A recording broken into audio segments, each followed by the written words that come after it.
ఈ ప్రస్తుత సమాజంలో ఎవర్ని నమ్మాలో, ఎవర్ని నమ్మొద్దో అర్థం కావటం లేదు. మనవాళ్లు ఎవరో, పరాయివాళ్లు ఎవరో చెప్పలేకపోతున్నాం. సొంత వాళ్లే తోడేళ్లు అవుతున్న సమాజంలో బ్రతుకుతున్నాం. తండ్రి తర్వాత తండ్రి మేనమామకు అంతటి గౌరవం ఉంటుంది. కాని ఇప్పుడు మనం చెప్పుకునే ఘటనలో మేనమామే కాలయముడయ్యాడు. మేనమామ అర్థం చేసుకుంటాడు అని నమ్మి పెళ్లి చేసుకోవటం ఇష్టంలేదు అని చెప్పినందుకు మేనకోడలి ప్రాణం తీశాడు.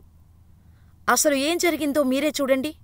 కర్ణాటకలోని బైచవళ్ళి గ్రామంలో దీప అనే యువతి తన తల్లిదండ్రులతో కలిసి జీవిస్తోంది. సంతోషంగా ఉన్న తన జీవితంలోకి మేనమామ పెళ్లి చేసుకుంటాను అని కాలయముడిలా వచ్చాడు. కాని మేనమామను చేసుకోవటం దీపకు ఇష్టంలేదు. దీప వయస్సు 21. మేనమామ మల్దేశ్ బార్కి దీపమీద సుమారు 14 ఏళ్ల పెద్దవాడు. పైగా తాగుబోతు. తాగివచ్చి అప్పుడప్పుడు దీపతో అసభ్యంగా ప్రవర్తించేవాడు. 35 సంవత్సరాలు వచ్చినా పెళ్లికాకపోవటంతో మల్లేష్ దీపపై కన్నేశాడు. అక్క కూతురు అయితే ఇబ్బంది ఉండదు అనుకున్నాడు. అయితే దీప డిగ్రీ పూర్తిచేసి పై చదువులు చదువుదాం అనుకుంది. తల్లిదండ్రులకు కూడా చెప్పింది. కాని దీపపై కన్నేసిన మేనమామ దీనికి ఒప్పుకోలేదు. దీపను ఇక చదివించవద్దని, త్వరలో పెళ్లి చేయాలని దీప తల్లిదండ్రులను పట్టుబట్టాడు. వయసుకు వచ్చిన పిల్లను ఇంకా చదివిస్తే ప్రేమాదోమ అంటుంది అని వారిని బెదిరిస్తూ అక్కబావలను తనవైపు తిప్పుకున్నాడు.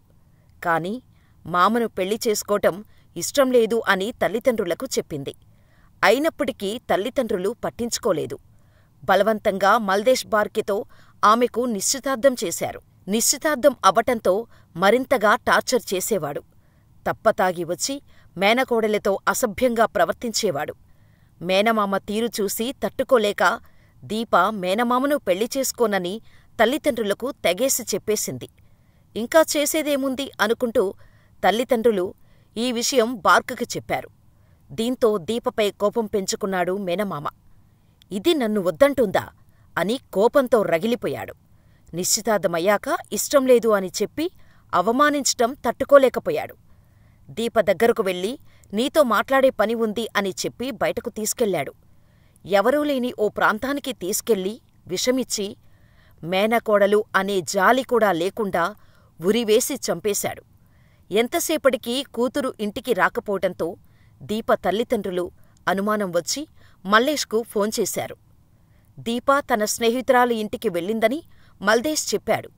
అయితే రాత్రి వరకు దీప రాకపోవటంతో అనుమానం వచ్చిన తల్లిదండ్రులు పోలీసులకు ఫిర్యాదు చేశారు. పోలీసులు దీప సెల్ఫోన్ సిగ్నల్ను పరిశీలించగా అది తోటలో ఉన్నట్టు తెలిసింది. దీంతో అనుమానం వచ్చిన పోలీసులు మల్దేశ్ను విచారించగా దీపను హత్య చేసినట్టు అంగీకరించాడు. చంపిన ప్రాంతానికి తీసుకువెళ్లి చెట్టుకు వేలాడుతూ కుళ్లిపోయిన దీప మృతదేహాన్ని పోలీసులు స్వాధీనం చేసుకున్నారు. బార్కని అరెస్ట్ చేసి విచారిస్తున్నారు పోలీసులు.